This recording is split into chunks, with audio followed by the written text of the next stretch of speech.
Hello and welcome to Matters of the Heart, a show where we talk about love, relationships, commitments, and the bumpy road that leads us there through heartache, heartbreak, the euphoria of finding true love, and the contentment with happily ever after. And to discuss all this and more, we have with us a fantastic panel. Raseel Gujral is into design and restoration, while Naveen Ansal is into design. Both of them have not only been partners in their business, Casa Paradox, but also in life for over 25 years. Nina Davuluri was Miss America 2014. She has produced a documentary called Complexion, which talks about skin color and the inherent bias against darker skins that exists in Indian communities all across the world. She speaks publicly on cultural diversity and cultural awareness. We have with us Anuradha Gupta, who joins us from San Francisco. She is the founder and CEO of Vows for Eternity.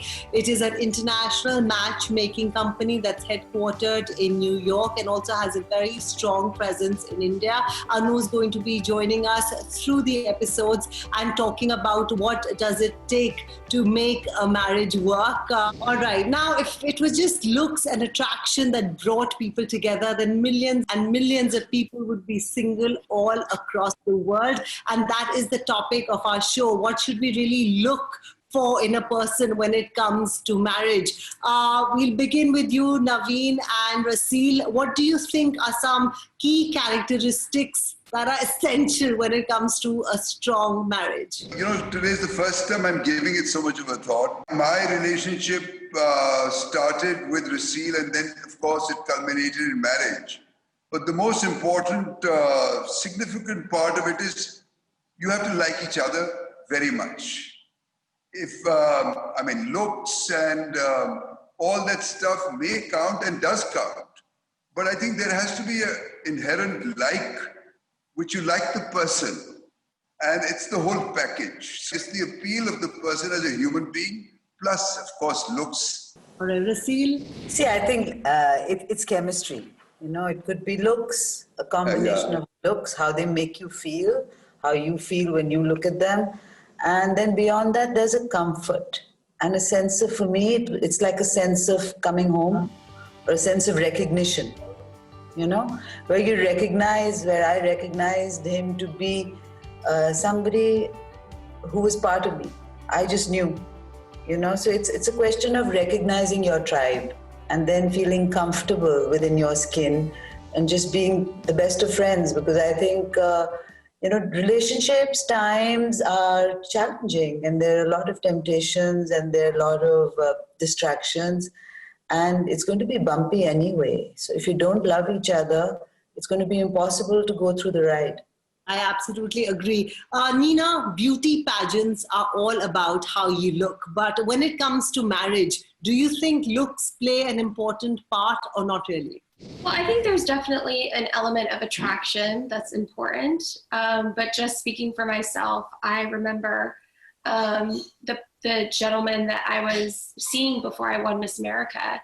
He had said something along the lines of, "Oh, well, no one will love you as much as I do because I knew you before you won and I loved you for you." It was hard for me to get past that because I think that's a little controlling in itself. I think for me, I recognize that, you know, I think there's a lot of attraction that comes your way, you know, like there is a certain element that I think is important, but ultimately when we talk about values, it's one thing to say that, oh, you know, when you talk about values, you talk about friendship, you talk about family, you talk about, you know, maybe even religion, but I think there's how you actually practice that is very different. And I think that takes time to get to know a person. All right. Anu, how is it for you when you set up to people? How important are looks and age? And do people have very strong views when it comes to these two topics? So, you know, I think it's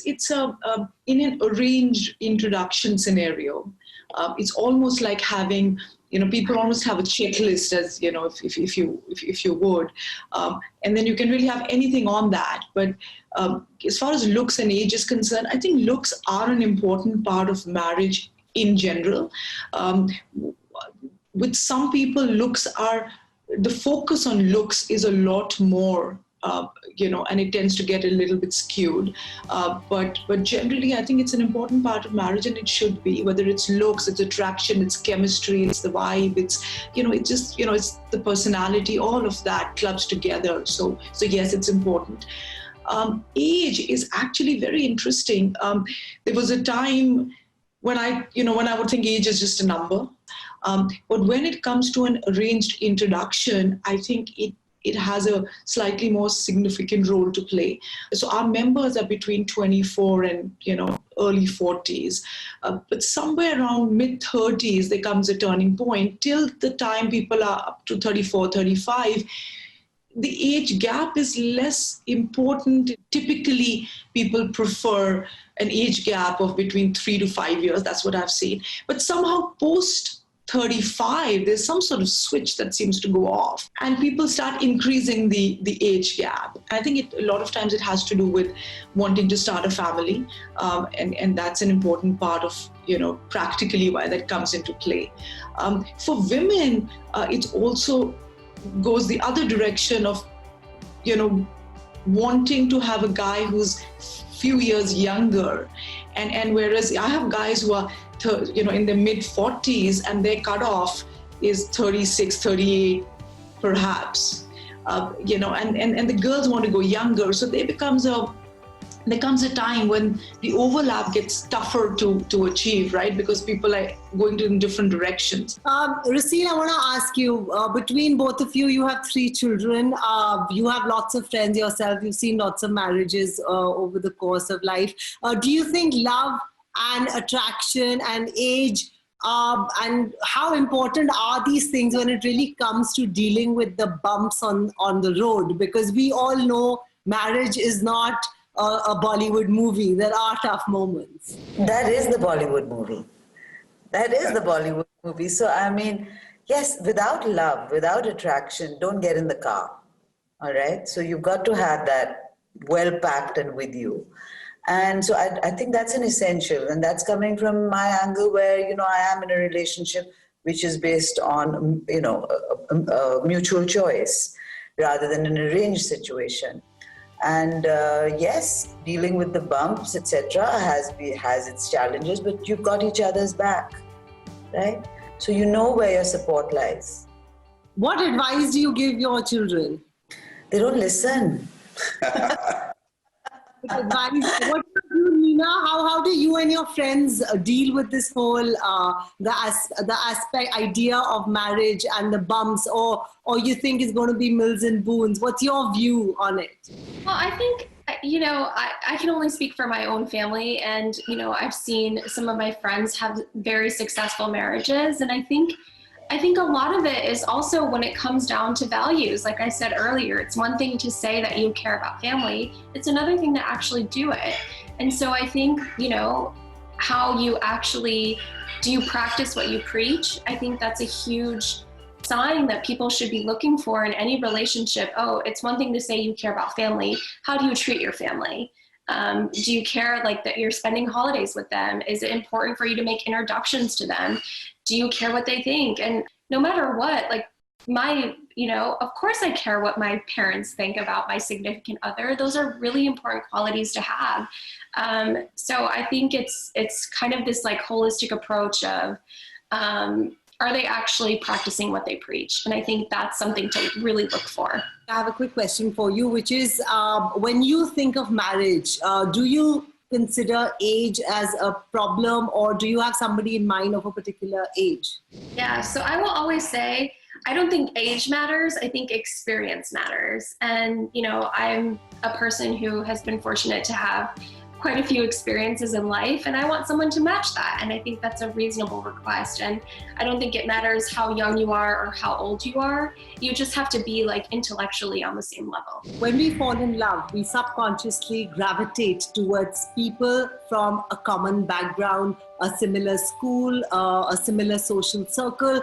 Anu, let me begin with you. Does it happen often that the people you kind of set up are attracted to people from a similar background? Yes and no. I think a lot of times the families or the parents would prefer that because in their own way they think it'll make things simpler for people. It maybe puts a little bit less pressure on marriage to start with. But I think the people themselves, the members that we have, they're globally, mobile, they're well-traveled, well-educated, they come from diverse backgrounds, but they have, in terms of value systems, in terms of being, progressive, being driven, there's a lot of commonalities. And socioeconomic backgrounds, I think they have a role to play. It just makes things easier.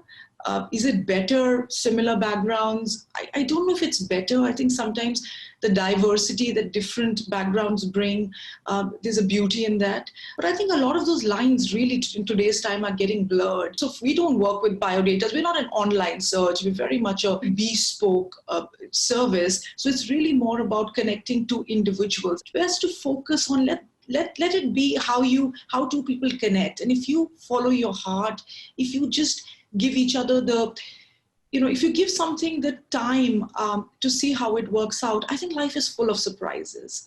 And a lot of things fall into place when people let that happen. There's a lot of magic that happens. I've seen a lot of that happening over the years. Naveen and Raseel, I want to ask both of you, do you think it's realistic for marriages to work out without much difficulty when both the partners come from different backgrounds? For me, thankfully, we came from very similar cultural backgrounds, and the language she spoke was my language. And I think marriages work. I was of the opinion before I met Raseel that marriages don't work because this is my second marriage. But because of our similarity, I felt a kinship towards her. And I could talk to her openly, I could be with her and be myself. We mutually support each other. Fortunately, we still love each other or like each other, whatever you want to say. And we are fond of each other. And that's, I think, to put it very simply, if you are fond of each other, you've got to make the effort and go forward. Raseel? Let me say this. I've been in a relationship which, prior to mine with Naveen, where came from culturally very different, socio-economic, different culture, different nationality, and very huge age difference, etc., etc. Was married to somebody who supposedly should have been from a similar background, but was not. So I think there is no formula. Okay, I think the thing is that, like Anu said, that you follow your heart. But on hindsight, because I think all my conceptions of intellectual compatibility and certain sort of ideology all went for a toss once I met him, because he was very different from somebody I thought that I would fall madly in love with. And I feel that coming from a similar background, speaking the same language, like Naveen said, both of us are vocabulary snobs. It makes it easier to then tackle the big stuff. You're not just dealing with the small stuff, and where you grow together. Lovely. I had to say something because I think your original question was about like interracial relationships. And I think a part of being in a relationship is also educating the other person. So I think it's really important that if you are dating someone outside of your culture, your religion, your race, that you also are open to questions and you're willing to answer them. And I think cultural competency is a huge piece of that, to be able to say, hey, these are, I celebrate the Wali and I would love for you to come. And this is why it's important to me. I think it's a two-way street of being able to share and be honest about that. And I think that's how you build a life together. I agree. Yes, Anu. I want to talk a little bit about, my own personal experience here, because I'm hearing what Nina is saying as well. And I think, I have in the past, I've been out of India, for so many years now, and I have in the past dated, non-Indians, but I always felt, there was that one thing that was holding me away, a step away from marriage. Just that whole thing, like Nina mentioned, it can be done, but I always found it was a struggle. I wanted to be at a place where I don't have to explain what Diwali is. I want you to just get it. I want you to know what it is. I didn't want somebody meeting my parents and saying, calling them by their first names. I wasn't okay with them. I wanted them to call, mom and dad. And over the years, I've changed a lot in my thinking. I ended up, getting married to somebody who, I've said this before, was totally opposite to any and everything I thought, didn't check any of the boxes, culturally different, family different, language different, food different, total vegetarian, total non-vegetarian, all of that. But I think in a lot of ways it was because the focus and what I've always focused on, whether it's personally or through what I do, is that, connecting with somebody where you share the value systems. I think if value systems are aligned, you connect. There's certain things that you connect on and you don't. So I think there are some things which need to be similar in my viewpoint. Conversation, we've come to the conclusion that there needs to be some commonality, whether you are from the same race or a different race. You need something in common to fight for and to make it work. Before we hit a break, I have a quick question for all of you, and that is trust. Are all of you okay with a chat with the exes? Nina, we begin with you. I think it depends. I think it depends on your relationship, because I think every relationship is very different. So if I were in a relationship with someone and my boyfriend said, I don't want you talking to your ex, I think I would ask him the question, well, why are you insecure? So I think there is a balance of, are you guys friends? Like, there's a lot of history, but I think it's very person dependent. All right. Naveen, how about you? I can only speak from myself from a man's point of view. Firstly, I think why Raseel and my relationship works is because of our being transparent. There are no secrets. I don't keep secrets. So when you talk about trust, that's number one. And if I trust her, then I can be myself with her. So when it comes to exes or ex, she knows everything about me. And I know everything about her. Is it okay if Raseel talks to her ex? There's an ex anyway who we've got a child with. So she's got to talk to them, but she doesn't want to. That's a different proposition. But we talk to each other's exes all the time. Raseel, what about you? Is it okay to talk to the exes? The first thing is, like Naveen said, and which I learned from him, is one about being completely honest. Not just with your partner, but with yourself. Why do you want to talk to your ex? What's going on? Is there a subtext? Yeah? You might be an ex, but are you sort of, keeping a little flame going? Keep getting some cheap thrills, etc., etc. So I think this is really the first 5 years of a relationship. When you really need to check yourself why you are doing something. I don't think it's about your partner. And it's about your own niyat or your own integrity. And the second part of that equation is your partner making it very clear, both to you and to an ex, where they stand. Both of us have been married before. Both of us have exes. Both of us have children from those exes. I'm very friendly with Naveen's ex. She's like a sister. But it took about 10 years for it to get there. Anu, how about you? I think I have a long way to go. I'm totally on a different planet. I think I try and give my husband the space, but I'll be honest, I just absolutely hate it. I absolutely hate it. No. Well, to everybody watching, if you want to participate in the poll, do log on to Facebook or Instagram and tell us what you think. It's unbelievable as one approaches 30 in India, parents can't get enough of telling their children, you are just too old and you cannot accommodate to your partner's needs or to their family's needs. Does it really hold true? Should one just stay single after a certain age, or should one live in to discover their partner and get to know them better? Dina, what do you think? Well, I am 31 and I am still very much single, and I choose to be that way. That's not to say that I'm not looking for love, but I think, I don't know, I feel like there's sometimes this settle culture of, you're a certain age, you have to settle, you should just find someone.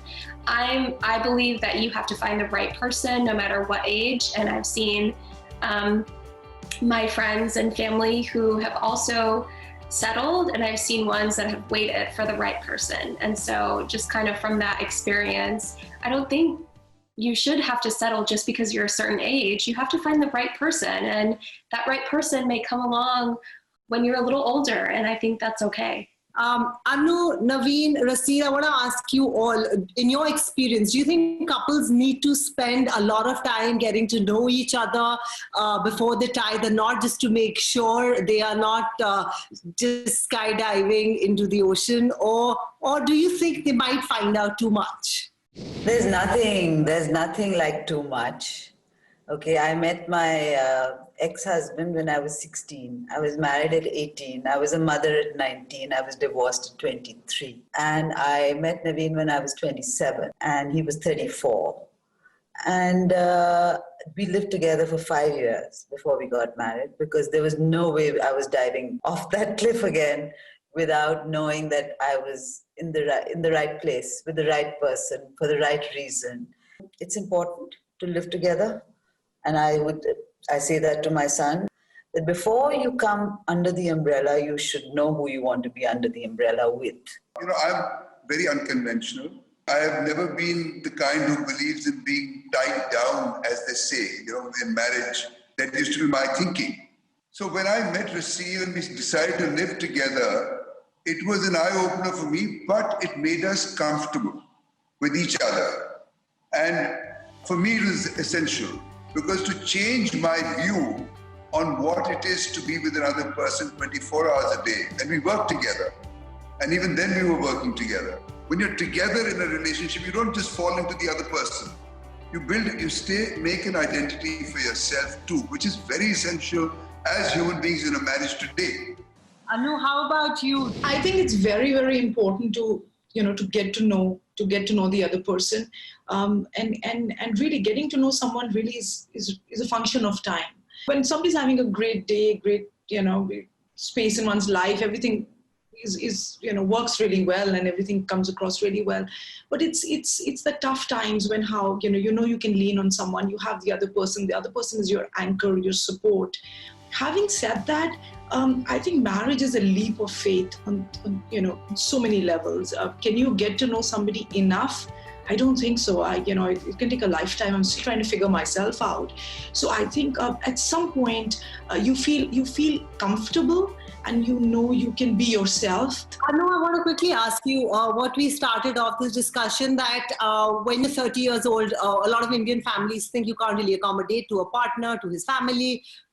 Do you think it's true? No, I don't. Not at all. Not at all. I got married when I was 34, and before that I was very commitment phobic. I think it's, like I said, for a lot of things, age is just a number. One shouldn't just get married for the sake of getting married. I think an important factor to bring up here is that I wasn't the same person when I was 23 versus 31, I've changed so much. And how can you possibly know what you want as you're discovering yourself? Your values and views change on life as you get older. So I think there is something to be said by waiting until you, I don't know, maybe figure out who you are as an individual. That's a very interesting point, Nina. Yes, I want to ask both of you on that. Yes. I can't have, entrusted my life to a decision of a 16-year-old, which is how old I was when I met my ex-husband. So, but there has to be some sort of a time when you feel this is the person just is the right person that you want to spend the rest of your life with, not because you've ended your definition, but this is the person that you want to then further discover yourself with. So I don't think it's about a number. I think it's very important that you get married for the right reasons. It should not be because you have to settle. So no Mr. Right now. It has to be Mr. Right. Anu, how about you? I want to ask you. So Nina said a very interesting thing. How do you know who's the person you want to grow old with? Or as you evolve, how do you make sure you don't evolve into two different people? I think you just know. And to Nina's point on, sure, I'm a very different person today than I was even 5 years ago, and probably will be very different 5 years from now. And so that growth is always there. Marriage is very fragile. There's a lot of work in progress. And I think it's both people should want to be in something. And when they do, they both put in the effort that's required, and you look out for the other person and you make it work. It just works. And when I met my husband, nobody could believe it. This was probably the second time I met him. He'd come to leave me. I was in LA, and as he was dropping me off at the airport, and I was leaving, and he just gave me a hug. And at that moment, I felt like I was leaving something very, very important behind. But I just knew at that moment, this is the man, and I don't want to lose him. I want to be with him. And you just know. I think you just know. You know when you know, Nina. I hope you are making pointers in your mind. I am. So Nina, as a person who thinks marriage is part of life's journey, what's your big takeaway? Follow your instincts. They have never led me wrong. There's a gut reaction I think we all have. So trust your instincts. And I think you'll find the right person. Anu? I've learned that, sometimes life is not about becoming anything at all. Sometimes it's about unbecoming everything that you're not. And really, just being with someone who grounds you, who's your anchor, that just focus on that. Everything else will fall into place. Naveen, what's your big takeaway? I think marriage is something we all have different opinions, but intuitively, that's what Anu said. I think there is something about being intuitively aware. There is something that tells you this is the right person, and you may not be able to put it into words. All right. Raseel, very quickly, your views.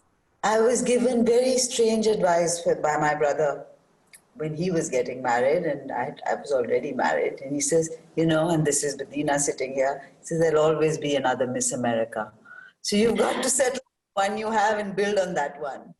All right. On that note, clearly we have all agreed to the fact that you do need to find out whom you're marrying, spend time. If all it takes is living in, go right ahead and do that. The concept of Chat Mangni and Pad Bhya is not true anymore. Thank you all of you for joining us, and see you again very soon. Thank you. Thank you. Thank you very much.